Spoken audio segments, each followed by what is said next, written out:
जय हिंद फ्रेंड्स। कामयाबी coaching centre channel पर आप सभी लोगों का स्वागत है। आज इस वीडियो में हिंदी व्याकरण यानी हिंदी ग्रामर से हम ऑब्जेक्टिव प्रश्न लिए हैं, जिसमें आपको 4 ऑप्शन रहेगा।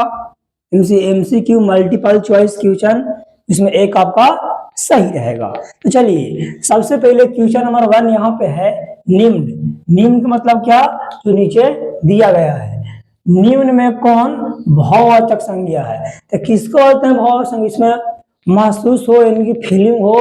तो ऑप्शन ए में है गाय, गाय तो हो जाएगा आपको जातिवाचक। बी में है बचपन, सी में है पटना और डी में है चीनी। पटना तो हो जाएगा व्यक्तिवाचक, चीनी हो जाएगा द्रववाचक। बस गया कौन ऑप्शन बी, यानी कि चारों में गाय, बचपन, पटना, चीनी में भाववाचक संज्ञा कौन है? तो ऑप्शन बी हो जाएगा सही। बी कैसे आपको रंग देना है, गोला का बढ़िया से ऐसे रंग देना है ऐसे। यानी बचपन क्या हो गया? तो बचपन हो गया आपको, बचपन हो गया, बुढ़ापा हो गया, मिठास हो गया, लंबाई। इसे खाली आपको महसूस करेगा, फील होगा। दोबारा मतलब आदमी ला नहीं सकता है। बचपन को लाइएगा दोबारा, खाली फीलिंग करिएगा। गर्मी हो खाली फीलिंग करिएगा, महसूस करिएगा, तो हो जाएगा आपको भाववाचक संज्ञा। क्वेश्चन नंबर 2 है विशेषण यानी कि एडजेक्टिव कितने प्रकार के होते हैं? तो ऑप्शन ए में है 2, बी में है 5, सी में है 3, डी में है 4। तो विशेषण जो है वो 4 प्रकार का होता है। कौन कौन होता है? तो संख्यावाचक, गुणवाचक, परिमाण बोधक। संख्यावाचक हो गया, गुणवाचक हो गया, परिमाण बोधक हो गया, एक और होता है। 4 को आपको विशेषण होता है। क्वेश्चन नंबर 3 में है माता पिता कौन समास है? तो ऑप्शन ए में है कर्मधारय, बी में है बहुव्रीहि, सी में है द्वंद्व और डी में है माता पिता भाई बहन लोटा थई सब रहेगा ना जी, तो आपको द्वंद्व होता है, द्वंद्व। तो ऑप्शन सी हो जाएगा आपका सही। यानी कि माता पिता कौन समास है? तो द्वंद्व समास। समास बहुत एग्जाम में आता, पूछेगा समास कितना प्रकार का होता है? तो समास आपको 6 प्रकार का होता है। क्वेश्चन नंबर 4 में है जिसका जन्म पीछे हुआ हो क्या कहते हैं उसको? अनेक शब्दों के लिए एक शब्द है। तो ऑप्शन ए में है अनुज, बी में है अग्रज, सी में है अनु और डी में है कोई नहीं। तो इसको राइट आंसर हो जाएगा ऑप्शन ए, यानी कि जिसका जन्म पीछे हुआ हो उसको हम बोलते हैं अनुज, और जिसका जन्म आगे हुआ हो उसको बोलते हैं अग्रज। अनु मतलब तो छोटा होता है। चलिए, क्वेश्चन नंबर 5 है निम्न में कौन गणनीय संज्ञा है? यानी कि काउंटेबल। गणनीय का मतलब होता है जिसको हम काउंट कर सकते हैं, गिन सकते हैं। तो ऑप्शन ए में तेल, तेल गिनिएगा ही नहीं, दही गिनिएगा नहीं, पेट्रोल को नहीं गिनिएगा, कलम कॉपी सब गिना सकता है। तो ऑप्शन डी हो जाएगा सही। जिसको हम गिन सकते हैं उसको हम गणनीय संज्ञा यानी काउंटेबल नाउन कहते हैं।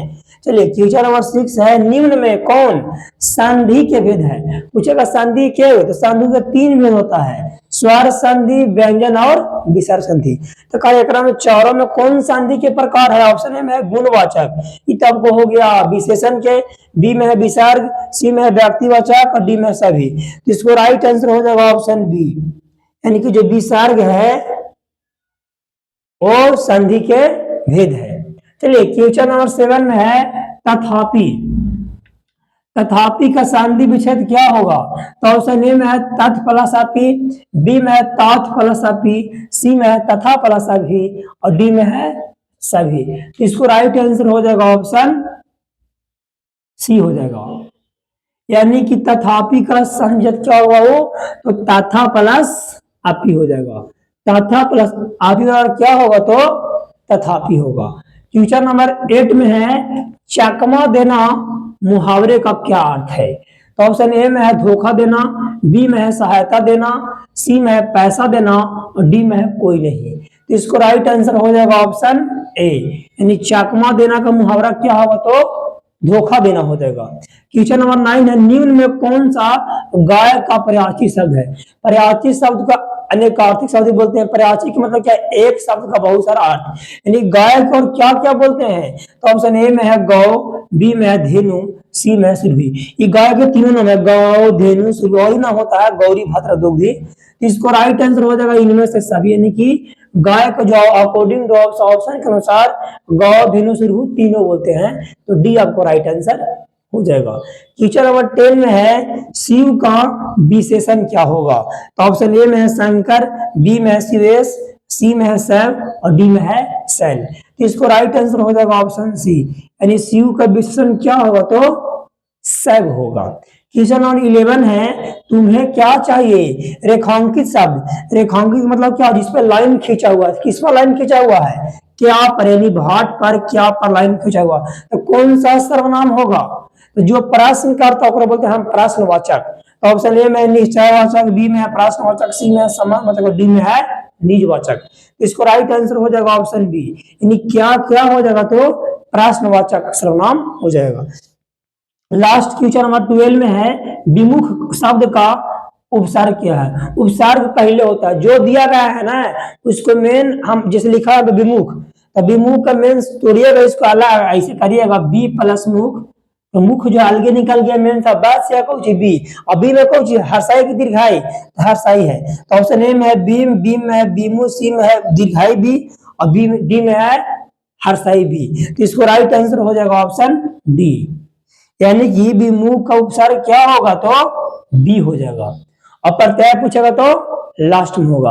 हमें उम्मीद है जो भी आपको बताया गया हिंदी के व्याकरण से प्रश्न, इसको अच्छे से आपको समझ में आया होगा। आप इस पर शब्द चेंज करके अपने से प्रैक्टिस कर सकते हैं। तो ग्रामर लगभग सब क्लास के एक ही होता है, ग्रामर आपको सब दिन कम आएगा।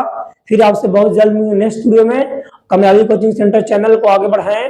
धन्यवाद।